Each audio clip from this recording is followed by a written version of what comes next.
Hey everybody, welcome back to the Sixers Sense podcast. I'm your host Lucas with Chris. Chris, the regular season of torture seems to be finally over for us. Yeah, Lucas, playoff basketball has arrived. Play-in basketball, I guess, for us specifically. It's been a roller coaster of a year. Some very high highs, some very low lows.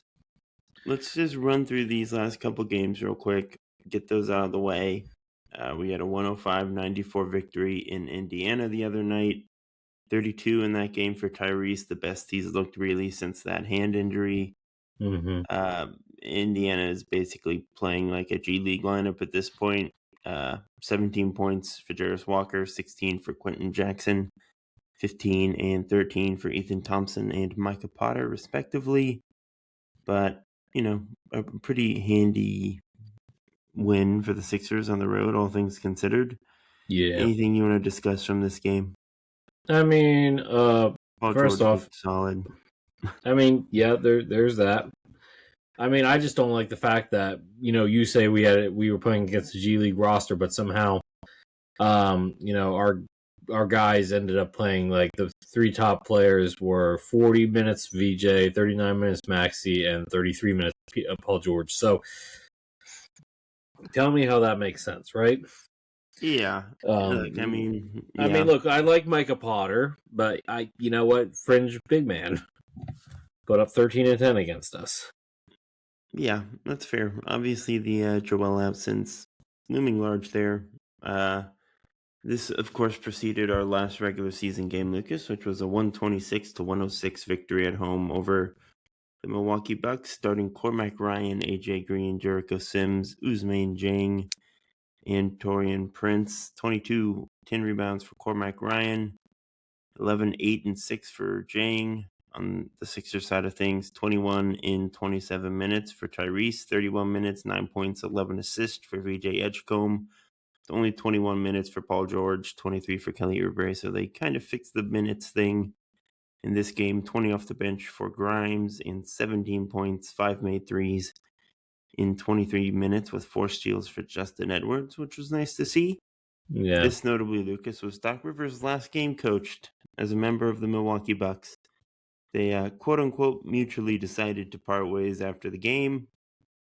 This comes after a very recent ESPN report in which it was very clear that Bucks players were not thrilled with Doc Rivers' leadership in the locker room. He apparently told them to, quote, Google him in a players only, in a locker room spat, I guess, saying, look at my resume, basically. I thought you guys were better than this. Classic Doc. What were your thoughts on this game and on Doc Rivers' tenure as the Bucks head coach?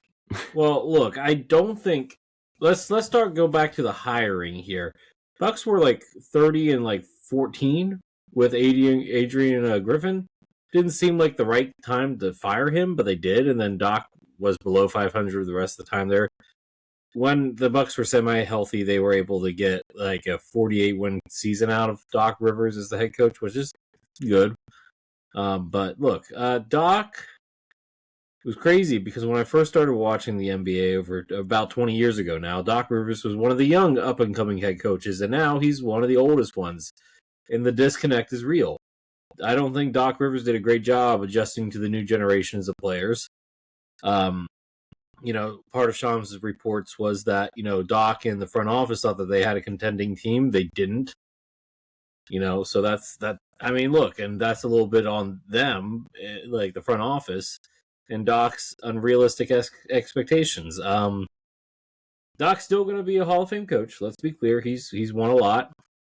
He's won almost everywhere he's won, minus Orlando and Milwaukee. His first and probably last stop as a head coach. I don't really see Doc coaching again. I don't think he should.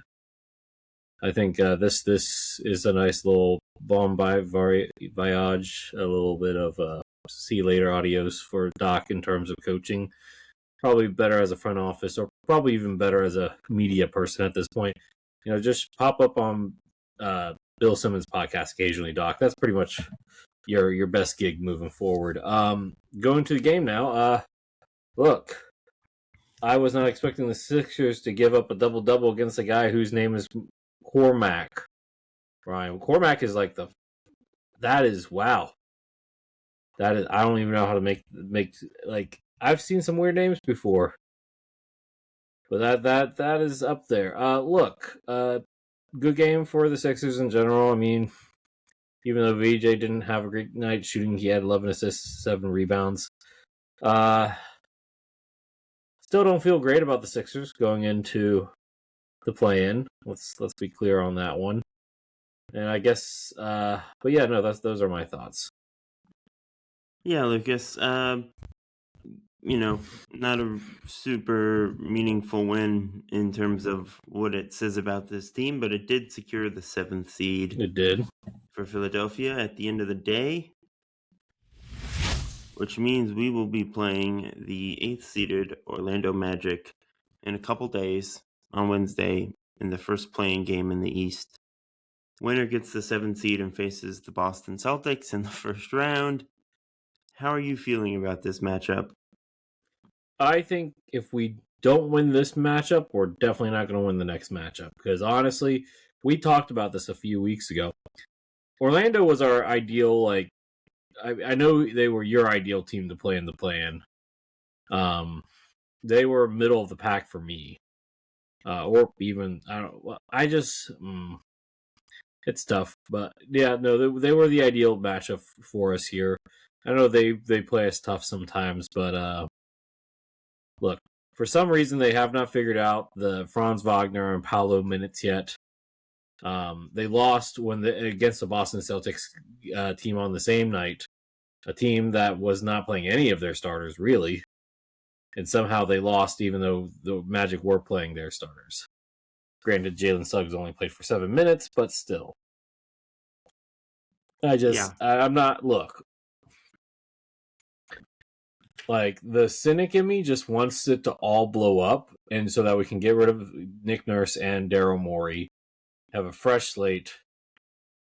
But I obviously I want the team to win, so like, I'll be rooting for them, but like, I just don't. Playing against Boston was our least ideal matchup here. That's exactly what happened because, of course, we're the Sixers, right? I don't know. Yeah. Look, I definitely think we can beat Orlando without Joel. Whether we should, like, quote unquote 1-2 if we would rather face Detroit, that's a fair debate. I think when you start playing that game though, it's Look, a little dangerous. if we lose this game, we're gonna have to play the winner of Miami or Charlotte. Yeah. And either one of those teams are better fights against us than Orlando, and that's a more risky game.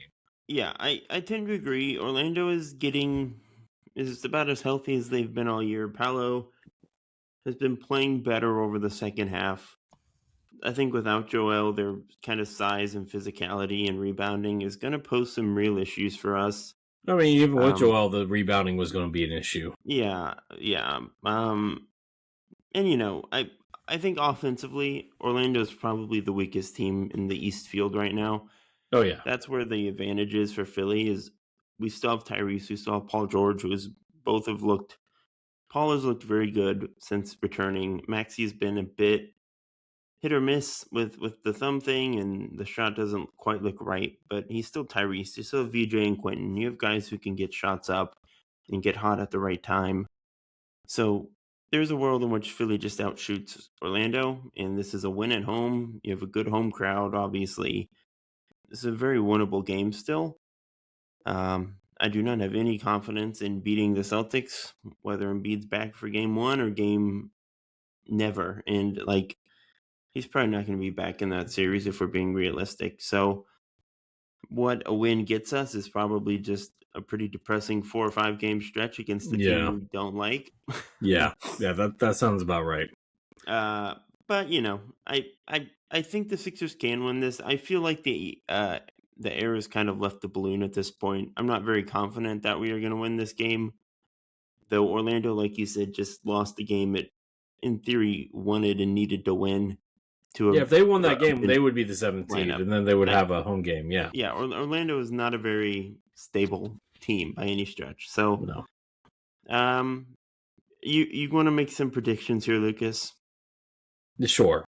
Right. Let's start with Sixers Magic. Who are you officially predicting to win this game? As the Sixers. Okay. I'm gonna say the Magic. Okay, all right. All right. Hornets Heat. The Hornets. They're too hot. Yeah, Miami has fared very well in the play-in in the past. Eric Spoelstra is Eric Spoelstra. They're the more experienced team, so to speak. I like the Hornets too much. The Heat probably win because they have voodoo, but I'm gonna pick the Hornets too. Yeah, that's fair. Suns Blazers.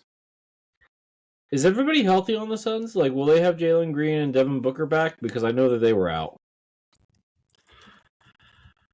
As far as I know, If all teams are healthy, that's a tough one. yeah. I really like the Blazers. But I don't know. This is a tough one. That probably will be arguably the best playing game out of all of them. I would argue, in terms of competitiveness, I think they're very even. Those two clubs. I'm going to give it to the Suns just because they have the better star player. Yeah, I'm gonna pick the Suns as well. All right. In the 9-10 spot, we got the Warriors and the Clippers. The Clippers lose, that means we get a no KC lottery pick. How are you feeling? Yeah. I say Clippers. I say Clippers too. Yeah. I think the Warriors are cooked. That's my take. Yeah. All I think that they need to blow it up. So you're thinking it will be Magic Hornets for the 8th seed, Lucas? Yes. What's your prediction in that game? Hornets. Yeah. I would have Hornets Sixers, and I would also pick the Hornets. That's fair. So what you're saying is you're giving the Thunder our pick as a lottery pick. Yep. Of course you are. Okay. Good luck to them. All right. All right. We both have Blazers and Clippers playing for the 8th seed in this scenario, Lucas. Who you got? Blazers or Clippers? No, I said Suns. Yeah, Suns get the 7th seed. 8th seed would be Blazers and Clippers. That is a tough one. I like the spike. It's Kawhi though, but I really don't like their squad. You know, I'm gonna go Blazers here. Okay, I'm gonna go Clippers. That's fair. Go with the old dudes. All right. We'll do playoff predictions next episode once the play-in dust has settled, Lucas. Yeah, that's fair. Let's move on to our final topic here. And that is that Paul Pierce. We kind of talked about this a little bit on the last episode, danced around it a little bit, but Paul Pierce came out recently and said that the Sixers should trade Joel Embiid and build around Tyrese Maxey and VJ Edgecombe. We'll start with whether or not you disagree or agree, Lucas. I agree with this take. I think it's time. I think I said last episode it's time to find draft Joel's eventual replacement. Yeah, it's time. Let's go ahead and rip off the Band-Aid here. Look, I'm not saying that I don't appreciate Joel and everything that he's done for this city and this franchise, but clearly your body's telling you something, man. And if you don't want to retire yourself, then the Sixers got to see if they can trade you. Yeah. I mean, like, it's tough. I have a very strong emotional connection to Joel Embiid. That's fair. I do too. I get it. But I don't want him to be traded, like, on a personal level. Is there a strong basketball case for, like, hey, if we can get something, let's just move on and kind of move forward with a different look, hopefully a different coach? Sure, there definitely is. I think what it comes down to, Lucas, is what you think the return is for someone like Joel. If I think there's a good chance the Sixers are going to have to attach picks to get off of his contract. And in that scenario, I think I would be a little bit hesitant to do that. I just don't know if it's worth it at that point. When he can still give you a good chunk of like all NBA caliber games every year, obviously it's hard to rely on him. And the financial benefit of getting off of his contract in theory is awesome, but you're going to have to take salary back. You're not really going to free up a bunch of cap space right away. No one's going to take that contract into their own $70 million in cap space that doesn't exist anywhere. So the actual logistics of a trade, I think, are harder unless someone is really willing to give up actual value for Joel, which I'm skeptical of. How do you feel about that? Well, luckily we have a case study for this recent NBA history because you can just look at Anthony Davis. Anthony Davis, injury-riddled big man, plays well when he's healthy, but is barely healthy, right? So what did the Mavs get back for Anthony Davis? Let me pull that up real quick. So it was two fake picks, basically. I mean, all right. So the Wizards gave up Jaden Hardy. Mm-hmm. No, the Wizards received Anthony Davis, Jaden Hardy. The Wizards received AD, Jaden Hardy, D'Angelo Russell, and Dante Exum. The Wizards gave up Chris Middleton, Marvin Bagley, AJ Johnson, the Thunder's 2026 first-round pick, which will be 30th overall, and a protected first-round pick in 2030 via the Golden State Warriors, along with 3 second-round picks. And Malachi Branham was sent to Charlotte. All right, so let's break this down. So really what the Wizards got was, because they cut ties with D'Lo and Dante, right? So really what you got was AD and a young player that didn't fit on the roster or didn't in Jaden Hardy, right? The Dallas Mavericks for AD got an expiring contract, a quality backup center, a raw young prospect, a late first round pick, a protected second, another protected first round pick, and 3 seconds. Look, I think at this point with Joel and his, if you can get something similar, I think you have to really consider it. And by the way, Chris Middleton was an expiring contract. He's off the books now, so you didn't take on any long term money with that deal. You cleared your salary cap. You got rid of another player that you didn't like. And Dante Exum wasn't healthy. Jaden Hardy, you didn't like him with your core. The coach didn't like him. I tend to think the second. And you got 2 first and 3 seconds. I mean, look, they're not great first, but you got first for them. I think if you can get a similar deal for Joel, I think you have to consider that. I think you strongly consider that at this point. Does his play merit it? No, but when does he play? So, yeah, I don't think worth noting. Obviously, the Wizards won that trade, but I don't think the Mavericks hated that trade either. I do, yeah. Of note, Joel has an extra year on his contract compared to AD. Yeah, that's true. Which is a factor. That's true. It is a factor. I mean, I think it's like, I don't think we're in the same boat as Dallas, where you're just trying to reset around a generational 19-year-old in Cooper Flag. We, in theory, have a generational 19-year-old. 2 max contract guys that we're not getting rid of. I think you would also try to get off Paul George. If you're getting off Joel Embiid, you get off Paul George too. It's not going to happen. No one wants Paul George. Again, I don't think anyone necessarily is going to... You could talk yourself into it. Is going to... There's a team that's going to talk themselves in, or willing to take them on for a salary cap. There's just no maybe you can offload free salary cap in the league. I mean, I'm willing to be proven wrong, but I think the odds of getting off of Joel and Paul George without giving up picks yourself, very, very slim. And then if you're rebuilding, you don't want to get rid of a bunch of picks right before you rebuild. Well, I mean, I just gave you an example of granted, they didn't. I know. I think AD's value, again, like the 30th pick this year, with the way NIL is going, that's just basically a second round pick. The 30th pick is not as strong now as it used to be. Okay. The other pick is a very heavily protected future pick several years down the road. AJ Johnson is probably not going to be in the league in a couple of years. Like they really gave up almost nothing. And that was a very kind of fortuitous situation where you have the Wizards. They have a bunch of extra picks that not every team has, and they are trying to make a jump right now. There aren't a lot of Wizards. Well, okay, trying to do what they let's did. talk about what would be some destinations for Joel. A team that thinks that they're Joel Embiid away from being a contention. Now, Joel wouldn't be the primary person on these teams. Obviously, So he'd be second or third fiddle.